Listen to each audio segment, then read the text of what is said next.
Right, great. Perfect. Well, welcome everyone. This is our group tonight. Two of our members, oops. Did we lose someone? We're good? Okay, yeah. These are the members for tonight. Thanks for coming. Reverend Nick and John could not make it, and we'll update them later. So we'll get started. And I thought that we would just start by making sure that everyone had at least received the document with regard to an update of what we'd done last time, which gave sort of a sort of a bullet point view of the different goals and topics we had talked about. And if there was any questions on those in a general way, I can share my screen if you want, but if you have your own document, you can do that as well. So I worked on this. Jackie worked on this with me. We did some editing and tried to just create a fairly general document without a lot of granularity or detail. But I'll go ahead and stop right now. I'll share the screen if it's okay with you, and then people can comment as they see fit. Any comments on this document? I just gotta pull it up because I haven't looked at it since you sent it. So It's really small. The print is small. I apologize. spreadsheet.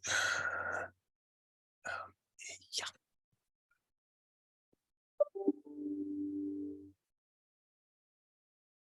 Hey, I'm in a Zoom meeting. I'll call you back at 6. Okay, all right, bye. I made it a little bit bigger so you can see it. And, you know, I thought that whatever we did, focusing on 1, 2, and 3 today would be good.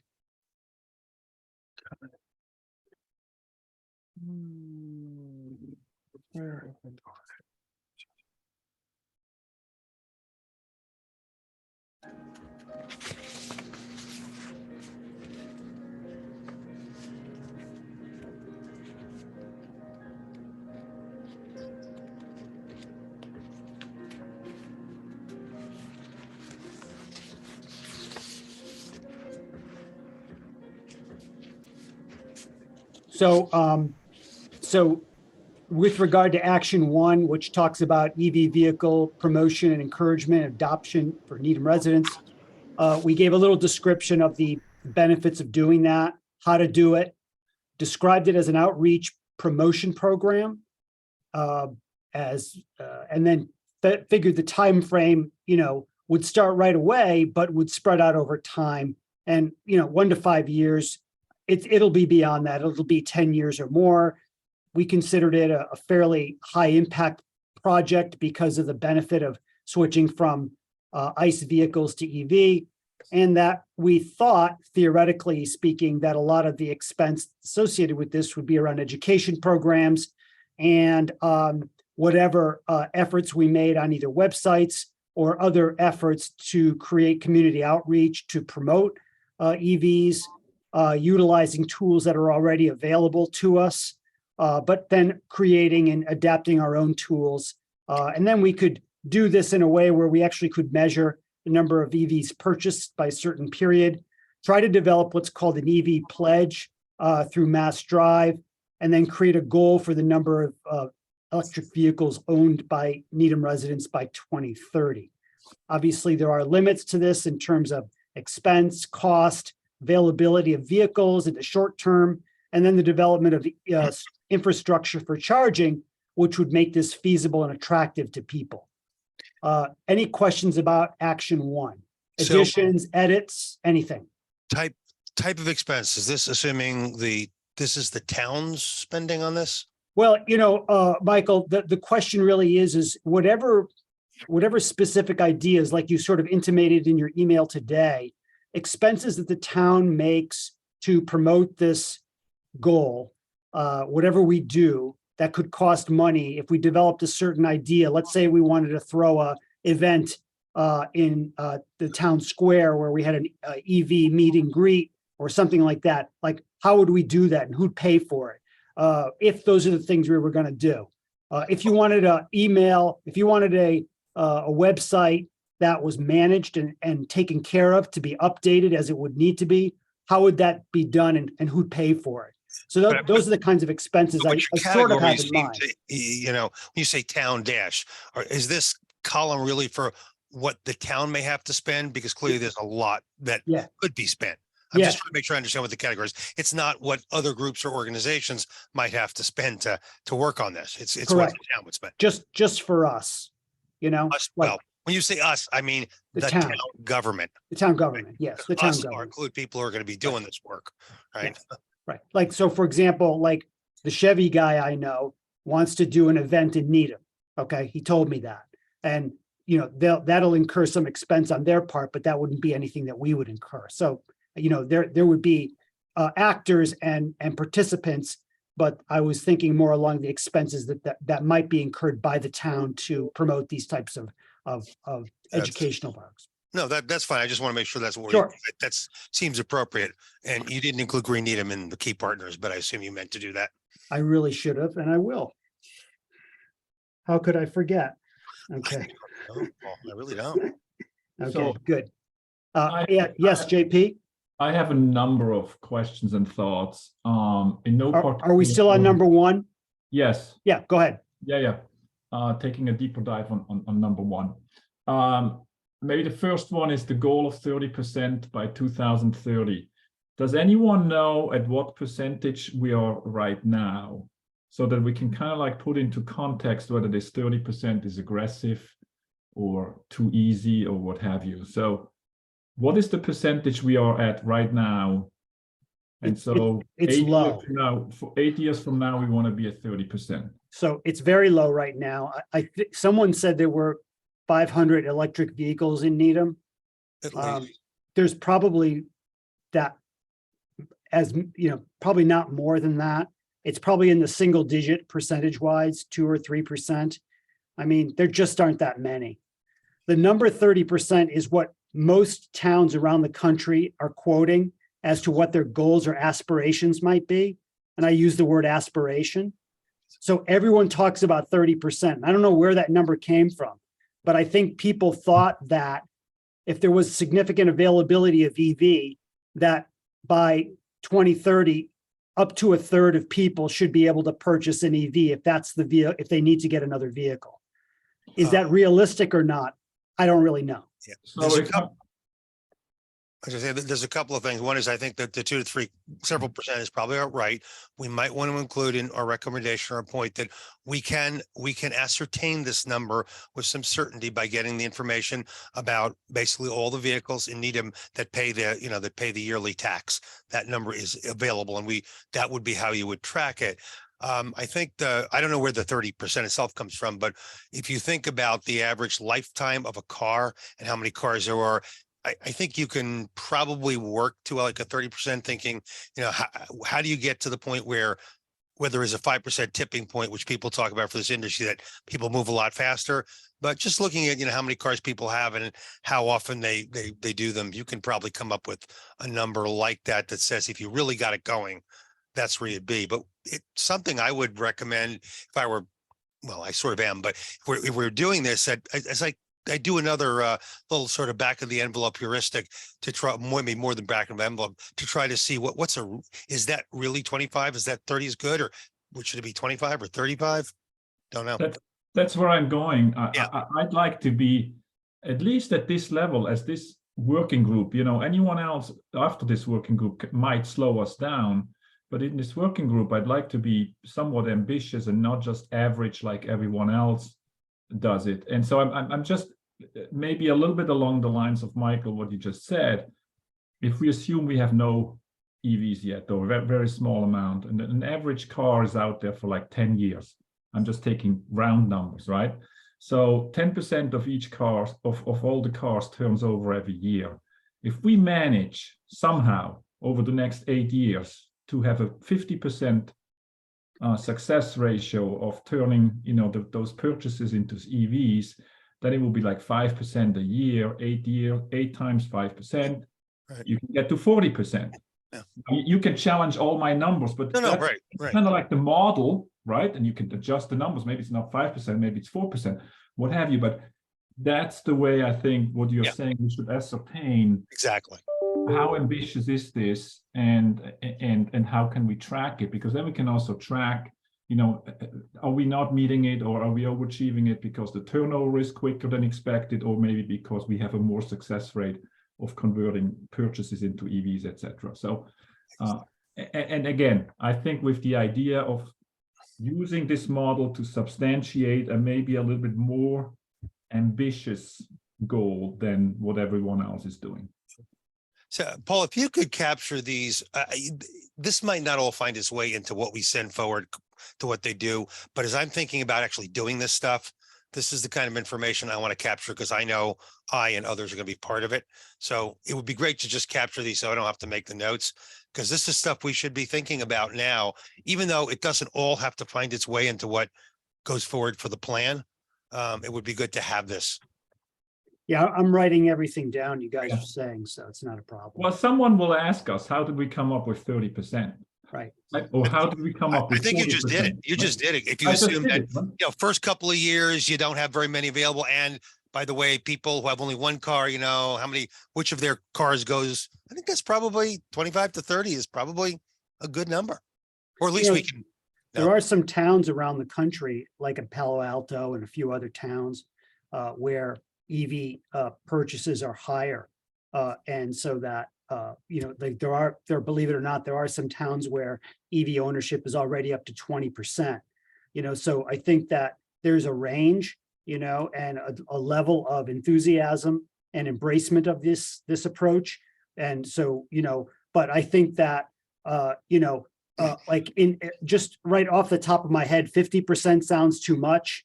20% sounds like undershooting. So somewhere in between there really sounds like the kind of number where we should have an aspiration for. If 30% is doable, 40% to me would be a better target. And we could state that, we could state that, 30 would be the low end, 40 would be the high end. There's no reason we can't say that, Yep.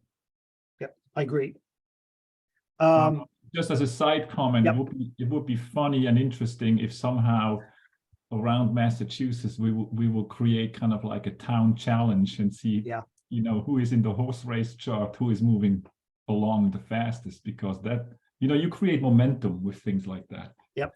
Yeah. Well, that's where I like the EV pledge concept, because the EV pledge is something that the Mass Drive has been actually tracking, or has, monitored and encouraged. And if we became part of that game, if you will, and it is a bit of a spirit of competition that you can do between towns, but also within your own town, where you have leaders and people who are encouraging the EV pledge and participating, and then getting other people involved as well. So I think that that's maybe another approach to that that you were saying. So I like that approach, and Mass Drive has some specifics about how to sort of actualize that concept. Yeah. So if I may, just a couple of additional thoughts. I agree with everything that's already in here. I'm not like challenging that. Again, in the spirit of trying to be a bit more ambitious. And I'm sure in this process of establishing the final plan, again, other people may slow us down, but I think we should put the ambitions down. I would like to consider putting potential action items down, maybe in like 2 or 3 directions that we don't have here now. It's like, again, no particular order, but can the town somehow place some financial incentives? ? I don't know, property tax, the annual car taxes, or maybe making equipment to equip your garage with level 2 charging available at a discounted price, the same way they made the rain barrels available at discounted price. I want to think outside the box. Is there somehow something that we can do as a town that other towns don't do? Because that would be really cool, right? The second, you probably want to break that. I mean, I think anything that involves the town giving direct money, you have all sorts of, aside from the town not having the dollars to do it, you have all sorts of legal issues. That's really hard. But the idea of can the town do some sort of consolidation group work like we're talking about with community electricity aggregation? Yeah. And I think that would be something to put in. Can the town help us create some consolidated incentives? Or, maybe do some consolidated buying for some of the things that people would need, or even the, EVs and charging stations. And of course, whatever they can do, whatever the town can do to make it easy to do those things. I like that, Michael. It's maybe more kind of like putting their weight into the purchasing power, so that people that want to, for example, convert their garage to a level 2 charger that we have some, easy, cheaper price available that Needham help negotiate, or what, something like that. Oh, yeah. Yeah. I mean, sort of think of like Solarize. Could you get electricians around the community also involved and say, hey, can you give us a standard price for doing this? Right? Because people are afraid if I call an electrician, God knows what they're going to charge, right? There's all sorts of creative things you could do. Yeah. The second thing that I just find cool is Needham as an employer becoming a role model. And this is again question mark, because this is in somewhat new territory, but can Needham as an employer put something into their compensation structure the same way as like a lot of firms in the country do, incentivizing their employees to convert to EVs? Now, I recognize that not all Needham employees are Needham residents. There's a bit of a mismatch there, but again, something outside the box, thinking about, if the Needham town walks the talk, then maybe the Needham residents are more likely to follow example. And then thirdly, similar, does the Needham town have some influence on the employers, private employers in town, to maybe help promote such salary incentives, for example? And that's probably one that's program wide. I don't think you need the town of Needham specifically, but can whoever puts, can this program as a whole include employers in their outreach? Yeah. Facilitation and EV charging locations and stuff like that. Agreed, because I could make the same points at the infrastructure objective again. And we will get to more about the charging and when we talk more on goal 4, where talking about employers and the town role in making charging doable and equitable in the process. Do other people have any points, I see Robbie? Jackie has Or... her hand up, so I think. Oh, Jackie, where are you? I have Yeah. something else, but I want to go. Jackie, go. Jackie, go ahead. Can you unmute yourself, Jackie? Hi. My only question, just taking a step out just for a second around the process. So it's going to a consultant. Do we know like what type of consultant is doing something with this? Because when we were talking about performance measures, obviously different ones would be better suited to kind of help do those calculations for us, or we can do some of the legwork to try to offer up, that kind of range that we would recommend. So the consultant has not been chosen yet. That Gotcha. is going forth in the next week, I was just told. And there were some issues about like what type of consultant in terms of taking the lowest bidder or not taking the lowest bidder. So Yep. that all, To be determined. yeah. So we don't have the So I think if person- we give, Yeah.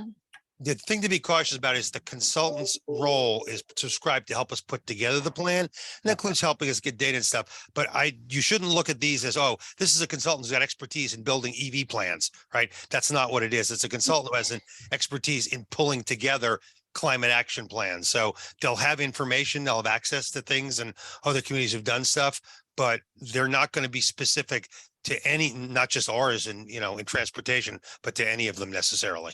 okay. Yeah. So then my recommendation is like, as much as we can, we should put specific numbers, but otherwise we should just build consensus on like the type of metrics that we think are important. Because obviously there's 500 different ways you could measure, action number 1.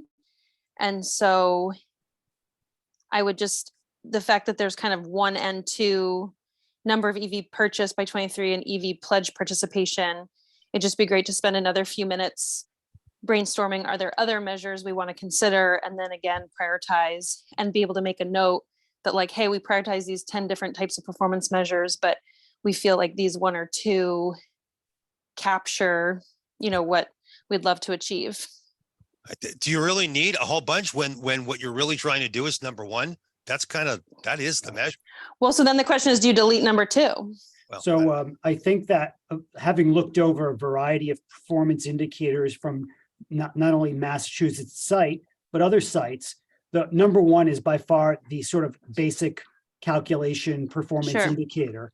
The EV pledge participation is sort of like 1A, which is that it's a tactic or technique to Yeah, get it's a- people involved. And, whether that correlates with actual translation to purchase is another issue, but it has been shown to be successful in other communities. So I put it in there because it sounded like a really good thing to do. So the And- framework, so the framework then I would suggest is we could also put it as like output versus outcome. Like the output is like is something like EV pledge participation, something more that we in the town can directly kind of control, like level of effort. And then the outcome is, the number of EV actually purchased Yeah. Worry by about diluting the individuals. focus a little bit though, because what you really want to accomplish is number one. I mean, it's fine to have other measurements, but that number one is the goal. I couldn't care how many people pledge. Doesn't make a damn bit of difference. Okay, so then I would delete it. This is the discussion I wanted. That's awesome, Michael. Yeah. No, I mean, when you're doing the work, I mean, if you decide you want to do a pledge thing, you absolutely have to track how many pledges you're getting. But the real goal from the town's climate action plan is how many EVs we got. Okay, so then let's delete number 2 so that it also isn't, when this is carried forward, it's not the thing that people actually focus on. Like, okay, we're gonna just put all of our energy and resources into, So before we wouldn't delete delete, I won't delete yet, because the reason is as we develop or think about specific things that we'd like to do, like if this committee is going to recommend 2 or 3 or 4 acts or programs or something, those will have some sort of indicator too, like how many people participate or how many people do those. They're kind of secondary. Well, But I did want to incorporate our understanding of what we're going to do and not leave it to the consultant to say, how are we going to promote EV usage in Needham? And I thought we would be able to come up with some ideas ourselves. It's a good point, but then I would have a primary and a secondary. I would have the secondary that reflect the tactics and things. There can be more than one primary, but I think the more you have a KPI saying this is what this is going to accomplish, and then here are some metrics we're going to use for the tactics and along the way, it's much more focused, and I think it's more helpful. Any other questions? Robbie, do you want to unmute yourself? Yeah, I guess excuse me. The item I was going to say is that we seem to be getting tripped up a little bit in the terminology of just what the column headers are in some ways. By that, I mean, if you think of a logic model, I think kind of what Jackie was saying, you think of outcomes, then you think of outputs before that, then you think of activities, or I forget exactly what the order is. Yeah. I guess my point is the column that's labeled as action suggests that this is something that we're doing. And the description also suggests we're describing what the action is, but part of the challenge is we aren't doing the buying of the 30% of the vehicles. That's in some ways the performance indicator, which is listed, which is, an outcome. So I guess I'm trying to break apart what are the activities that we are doing and what are the goals or outcomes. So I guess perhaps it's just terminology and semantics, but that feels like that part is tripping us up. I don't know that it is, but I don't know how much detail we're going to be able to get to in this, 3 meeting plus process. So, but Paul, that's one of the things to think about, because what Robbie's talking about makes a lot of sense to me, but that may not be something that's done at this point. That may be, okay, who's going to work on this thing when we all agree it's a good thing to do, and some of that'll have to be put together later. Well, I think that the point you're getting to, Robbie, especially right there, is that, there is no action column here. We didn't talk about necessarily specifically, what we would do. And so, if you guys got a few ideas. That's a type. It's a column B is actually the action column. The one Oh, yeah, to the type left of, yeah, that's type of action. Yes, yes. No, no, no, But to those the left of it. specific actions that we would engage in, if we all, did have some ideas. I am concerned about leaving that kind of thing to a consultant, especially they're not going to know Needham very well. So, I was hoping for 2 or 3 ideas that, we would be able to hammer down that we thought would be a great way to promote this whole process. And there may be secondary performance indicators out of that. So if we created a website that, or had a web link towards EVs, how many hits that led to actual EV purchase to that? It's interesting information. It's not critical. The main number is number of EVs purchased by 2030. But a more specific granular element to that type of action, I was hoping for that. And the bigger committee was hoping for more granularity from the working groups. So we are looking for more specific ideas. Frankly, to expect, I know what the CAP committee wants, but the reality to expect in 3 meetings, we're going to do all this stuff. I mean, I think, we can certainly, because I know I'm going to be doing it, continue to work on some of these things and, continue to drill down further, but to expect us to have full level of granularity for 4 or 5 ideas in 3 meetings is unrealistic. Yeah, no, I think that if people had an idea that looked like it was tangible and realistic, it would be the Get it kind in of there. thing would be presented to the consultant as something that the group thought might be doable, based on the fact that, we know Needham better than they do, So leave it at that. I got some really good points about sort of cleaning this up, both in terms of performance indicators and goals and so on and so forth. And as far as specific actions are concerned, we'll hold off on that, or do people want to talk about that some more? I just want to add one thing. I think that if we're going to promote, we have to really decide how we're going to promote. Mhm. Is it Green Needham, the community action plan promoting? Is it the town promoting? Is it both promoting? I think we need to delineate that. Maybe a consultant can help us. But we can do a lot, but maybe the town could include something in excise bills that discusses, this is what the goals are. That's But I think- definitely a tactic. I mean, and that's going to have to figure out who's going to coordinate this effort. Is it going to be a group that, is it going to be representatives from a couple of the town, Green Needham, and some other organizations that work together? I mean, I don't know if that's something we're trying to decide, but yeah, I mean, ultimately, somebody's going to have to figure out how this is going to get done. It's going to involve those groups. to some Yeah. degree. So I I am think very communication- curious as to what people think would be the best sort of sinkhole for where this emanates from. And if you think it's Green Needham, for example, if you did, and that would require additional resource, would that be feasible? Anyone? Is there any budget? Well, There's no budget for anything here. hold on, All right. hold on. I didn't think so, but I thought I'd ask. Yeah. I don't think there is just one outcome or one person that I think what we are supposed to come out with here for the for the climate action plan committee. The most important thing that they want from us is the proposals of which actions would we recommend in support of this goal, right? And so it is things like what I talked about before, the pledge that you have in here already. It is also, I think, Michael, you have that, you sent out an email earlier today, which I think is extremely important, right? Because in this goal number 1, the decision maker is not the town. The decision maker is the individual that is buying a new car. The Right. town and Green Needham, etc., can influence that decision maker. And so the actions that we come up with, 1, 2, 3, 4, 5, are how do we influence Mhm. the decision maker? And if there is an incentive that we can do monetarily, or if there's an incentive that we can do educationally, or if there's an incentive that we can do, like Michael, I'm handing it over to you, that you can lay out which models are available at which rebates, Absolutely. etc. Those are the facilitating and manipulating, quote unquote, the decision towards an EV. And that's why, you know, one of the things I Those are put the on the actions. list was the, you know, the EV ambassadors or something like that, where you know, that to me is an action. You get people in the community helping each other. How you do it in detail, I'm not prepared to do the next 10 minutes, but to me, that's really important because that's what influences people they know. Yeah.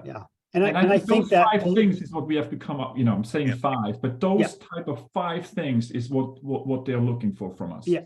and, Because and they- so I'm gonna cut you off a little bit because I think we have to move on a little bit. I will incorporate all those things that were said and add that into this as well.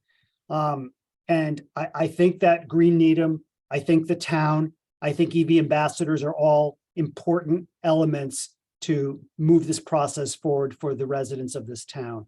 And I think they should be included on this document so that at least, you know, the committee knows that we consider that important, you know? So now, should we go to number 2? I know John's not here. We talk a little bit about municipal vehicles and some of the constraints associated with that. And or do you want to go to number 3? I'd like to just say about number 2 that this process of converting municipal vehicles through police, through fire, through school is obviously going to be a challenge because of procurement and expense. And does anyone have any comments on what's written here or have any problems with it based on what I said? Mm-mm. Hold on. The only thing I would add is under type of expense, it's listed as procurement of vehicles. I would just add that it's the infrastructure cost as well. Right. Yes, Good point. Good. Good point. I actually argue the infrastructure is probably far greater than the procurement more of the expensive vehicle, yeah. Okay, thank you. Sorry, maybe one thing that I've alluded to last time too. I think we need to have a full understanding of the funding sources, the potential funding sources that exist. Kind of like a clearinghouse, or You mean for the municipal part? yeah, for the Yeah. you know, school buses and police cars and so on. There's a lot of different. A lot of information. It's a forest. Yeah, You don't Yeah. find the individual trees. Yeah, managing the inflation flow, because the folks doing this work have full-time jobs and this is one piece of their job, but Yeah. there's a Yeah. lot out there. yeah, There is a Right, lot out there, and that is obviously very relevant in minimizing the impact on our budget. yeah. And you know, I agree that there's a lot of moving parts to the municipal process here, but you know, but it's not to be dismissed in terms of the symbolism that that it has when EV begins to become prominent, whether it's a school bus or a fire truck or whatever. I think it does have an impact on the town. So, but I do profess some degree of ignorance about how this entire process would work for the town. So I really couldn't come up with a lot more granularity or detail than what we have right here. What you do need is the categorization of the vehicles, and I think I put it in my original thing. You need to look at basically the light duty, you know, the sedan kind of vehicles, right? Sedans or SUVs or cross, whatever the hell they are, right? You need to look at then vans, you know, like multi-person transport, and then specialty vehicles in multiple categories. And you know, the police cruisers are kind of a subcategory of, I don't know, the general purpose vehicles.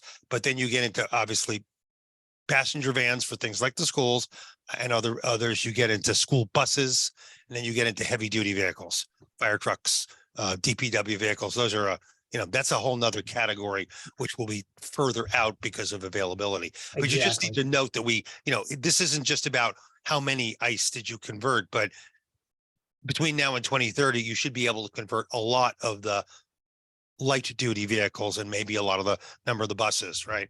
And vans. So smaller vehicles certainly are lower hanging fruit to creating or converting. General purpose vehicles, you know, Yeah. that. Okay. One more thing on this one, it just seems to me when we say like the timeline, 1 to 8 years, 2030 enabling low, it almost feels like this is all about long-term planning. So like long-term, tons of potential, but you can't wait. It's like all that planning needs to start now because of these procurement cycles and because of You do. vehicle planning. Oh, yeah. And then, it might be low in terms of like number of vehicles overall, right? In terms of what we talked about last time, in terms of how many vehicles there are in the town fleet versus, personal vehicles. But I wonder if there's some way in terms of time frame to kind of express that there's still the immediate need of the 1 to 2 years of like the assessment of what is the fleet, what's the plan and potential, with the notion that it's, it will take time to ultimately convert. So I just think another thing I would that's note. in here. I mean, that's why it's, well, my take would be, that's why it's one of our actions, because we're starting now, we're working on it. I think the low is just to reflect that, it's not going to drive lots of carbon reductions in the town because of what you just said. And enabling is that we want to do it because it really signals. It's not that we Yeah. won't do anything in the first year. You have 8 years worth of work here to get this thing underway. Yeah, and I guess it's, all of this, I guess, is just urgent. I guess for me, I was just more sense the urgency of that. It's not waiting at the same time, making sure that the planning still happens in the short term. Yeah, I think one of the things that was alluded to before was that if you take a vehicle and it doesn't work that well, and we say and people say, well, we're going to replace it and they're going to buy another ICE vehicle, you lose a vehicle for another 10 years. Mhm. So can we create a sort of environment, an attitude, or a plan where the town recognizes that they need to hold on and plan for the future, and buying vehicles that are traditional vehicles is the last thing they want to do right now, and waiting is to the benefit of the town because we can replace them with EVs later. So I think maybe trying to get a attitude and a sort of a sense of everyone understanding that this is a change that they need to start to make, and that'll help them plan now the way they treat vehicles now, as opposed to just buying another one. And I think a lot of that is already there, but you want to be explicit about it. Right. I mean, Okay, pretty good. Jackie, do you want to chat a little bit about number 3? You put in a lot of with this, and maybe just see, people have read this over, thoughts about this process, and then Jackie, why don't you just sort of run this part? Sure. I'll just preface Summarize. that. Yeah. Yeah, coming into this, I led the state's statewide bicycle and pedestrian plan a number of years ago, and multimodal strategy, and work with a lot of cities and towns. So I actually was able to repurpose a lot of language that is already in existence in Massachusetts, local, regional, and state plans. So I'll leave it at that and really just welcome any reactions from the group, additions, thoughts, ideas. My one question is in the performance indicator. Do we even have any way to look at number 1? I mean, for Needham, I know there's some big statewide, right? I mean, I love I think that's a great metric. I just have no clue how you could possibly get that information for people in Needham. Yeah, so there are 2 different ways to do it. So there are kind of big data sources that are giving this information at all different scales: neighborhood, street, regional, local, state, national. And then the other is travel surveys, which are also very common planning tools. So there are, the long story is short is that yes, it is possible. Yeah, this might be something, and again, it's more of a tactic, but since Needham does these community surveys, right? That would be something that you would hope in a couple of years you could start including in that survey to see if you can start getting some information. Yeah, and then it's, I think that the real investment here is the investment to do kind of a biannual survey or something, right? So you capture a snapshot in time, a sample size, and you repeat that over time to kind of track progress.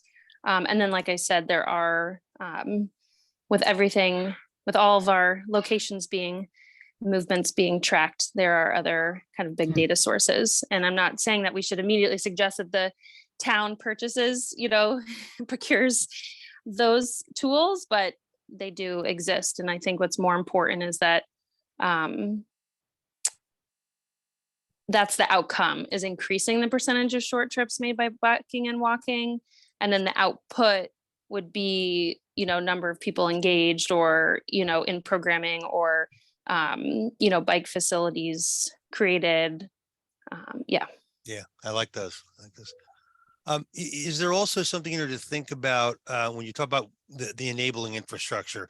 There's kind of destination infrastructure, so the places where most people will go, and then there's the origin infrastructure. Thinking about, where are people in this town who have right now have more of an ability to do that, walking and biking, because they have sidewalks, because they're not on South Street, where I don't think anyone should bike, because I don't know how they survive. But just things like that. Is that something that we need to include? So that it sounds like, Michael, what you're saying is targeting groups within a geography of where the main parts of the town are as like the prime candidates for actually doing this stuff.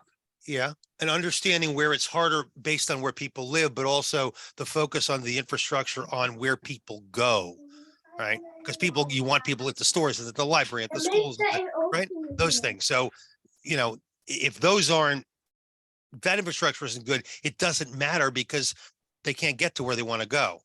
It's harder to say, hey, if you happen to live in a bad location, this may be harder for you. But I think you start, I guess I'm just asking if we would maybe have something that says, focus on, or at least identify where's the location, destination infrastructure that we have to get. No, yeah, I love that suggestion. Because I think, so just in general, zooming out, kind of the transportation field in general for decades has been focused on commutes and kind of peak hour commuting. And even if you look at past bike plans in Needham and in the state and across the country, they were very much like, how do you change how people get to work? And what we have learned, and what we now know, is that the majority of trips are short, and the majority of trips are also not commute trips. So anywhere from 16 to 25% of trips are non-commute. So I think people's knee-jerk reaction is like, well, I can't bike to work, or this turns into a metric of like how many people bike to work. And I actually think some of the town plans that were shared in prep for this work was that, like, how do people get to work? And so I would recommend that we highlight, this is not about if you live in Needham and you need to drive to Brockton or Lowell or Cambridge to work, like that's the most out of our control. But what's in our control is if 75% of trips are us taking, 1 mile to all of our daily activities. So I do think if that doesn't come across, if there's some way we can kind of emphasize that, would be really important. And then I think, to your point, when you build the bike network, historically in Needham, yes, it was like, how do you improve bike accommodations on South Street, accommodating kind of road riders going through Needham and, out to Dover and Sherborne. This is kind of flipping the focus to say, let's focus on how we can all take some of our everyday trips each week. When we go to the Blue Tree lighting, why doesn't, 50% of the people there bike there? Or walk. So what you should, walk. well, I think the walking, I'd love to have the walking in there somewhere, but because I think it should be part of it. But I think to that point, Jackie, action 3 should be explicit, because if I'm reading column C, it's there and we've talked about it.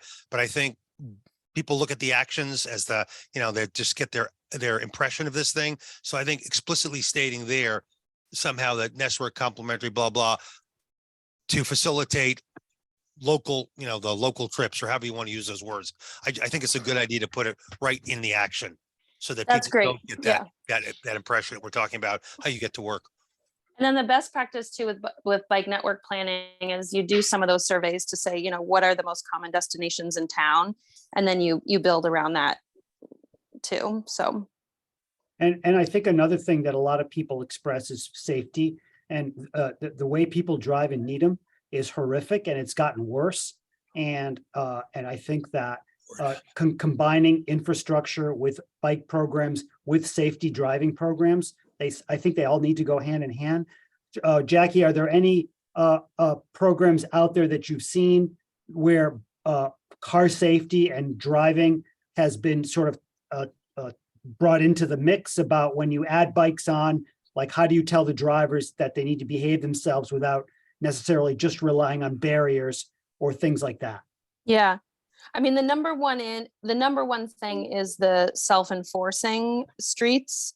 So roads that make it hard for you to have, to drive fast. So even if you're distracted or even if you're impaired, the reality is hitting someone at 15 miles per hour is wildly different than 25 miles per hour.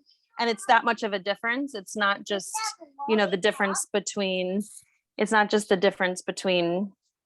40 or 50 miles per hour. Like the difference between like 15 and 20 or 20 and 25 is, life or death.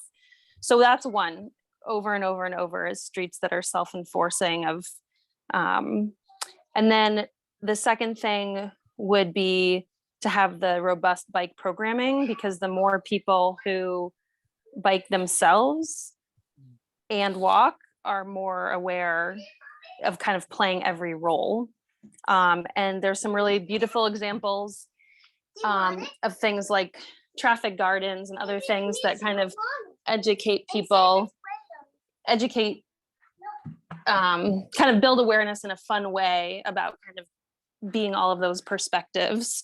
So that's really, those are really the top two critical things: infrastructure, and then kind of the more people experiencing it. And then from there, I could go on and on.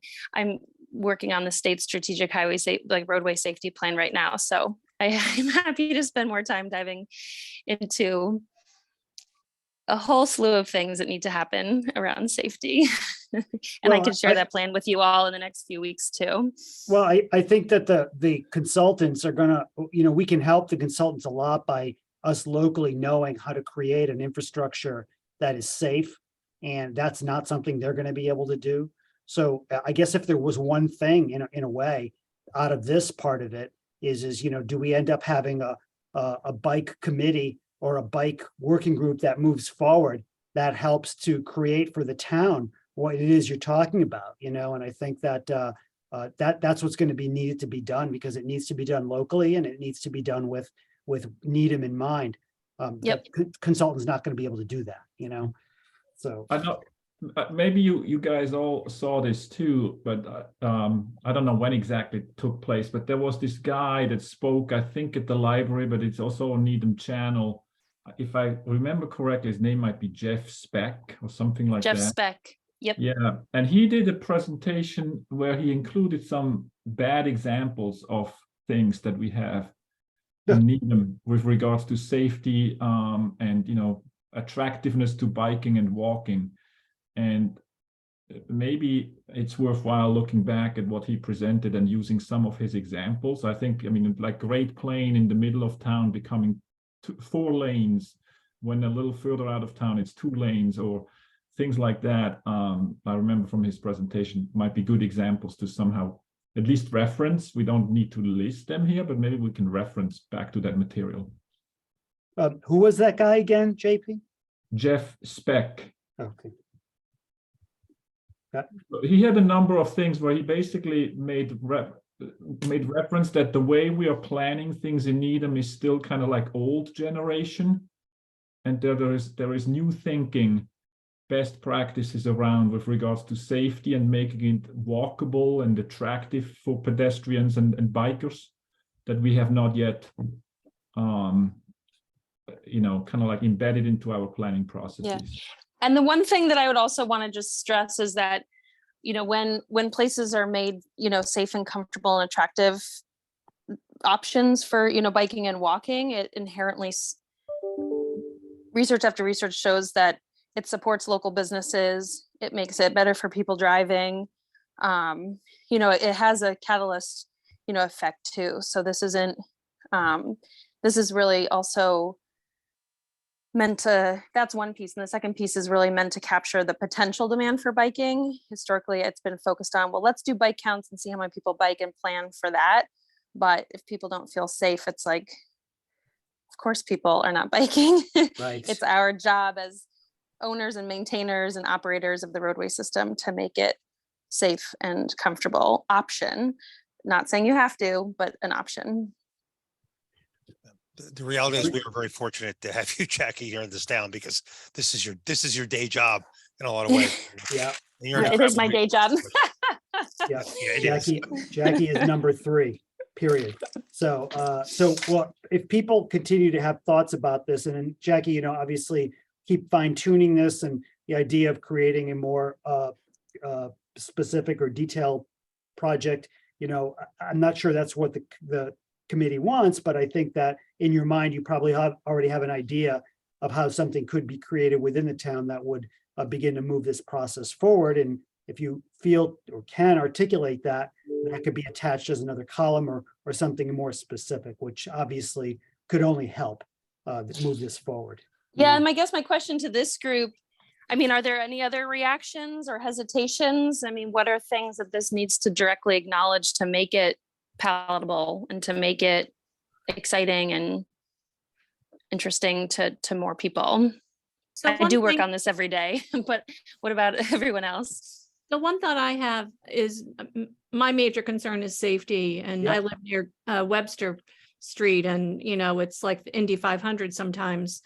The town, I think the town purchased the dividers that were put in the streets to promote outdoor eating during the pandemic.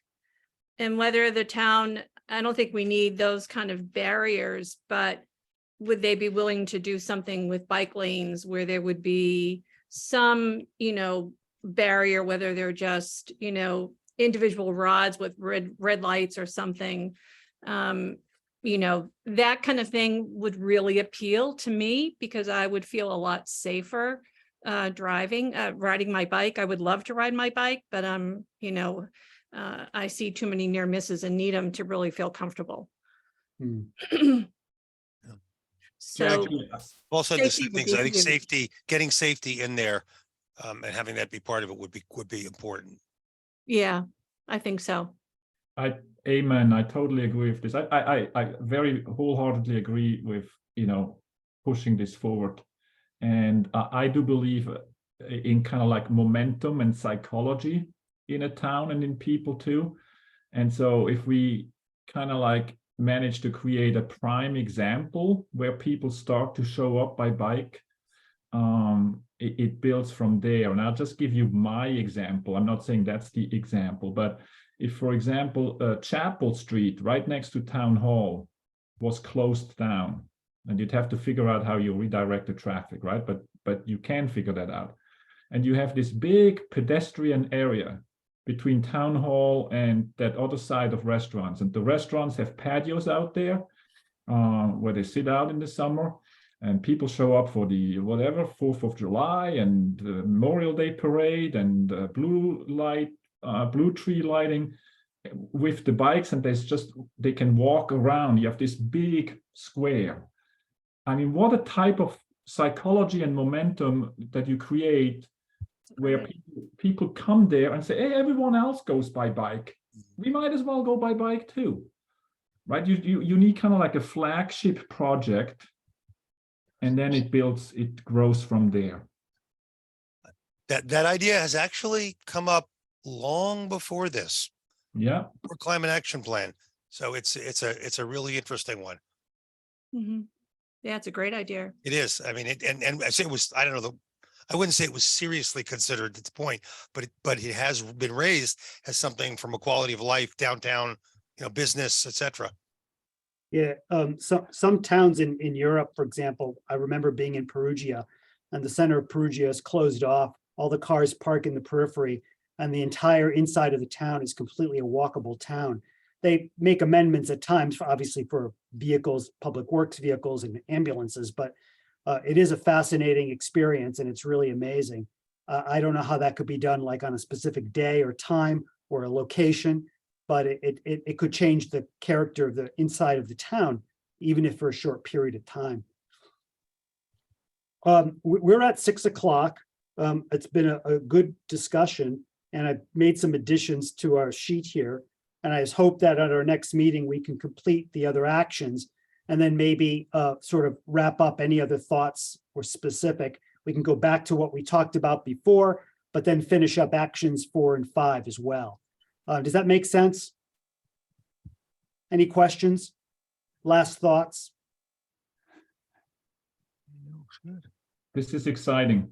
This is good. Yeah, Yeah, it's all looking good. Yeah, and, thank you, Paul. Yeah, thank you, everybody. And look, you have a great holiday. Merry Christmas, Happy New Year. And I'll send out updated notes to you soon.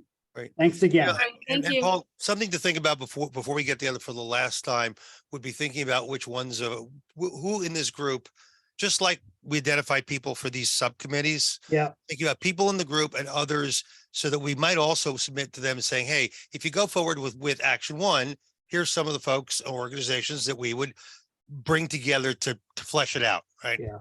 And Yeah. some of them are, like number 2, right, is the town thing. So there may be just a recommendation of who else might be involved, but like 1A, 1 and 3 and 4. I think it'll be very helpful to them because the reality is this climate action plan is gonna have to be done by somebody else than the town. And so if we can give them some ideas to say, hey, if you want to start action 1 or action 4, here are the people who are interested, willing, we'd reach out to maybe start this. yeah, I think that's a great idea.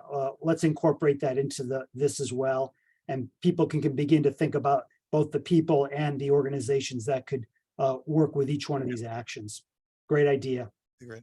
Okay, thanks, everyone. Thanks. Thank you. Thank Bye. you. Thank you so much. Thank you. you. Good night, everybody. Yep, good Bye-bye. night.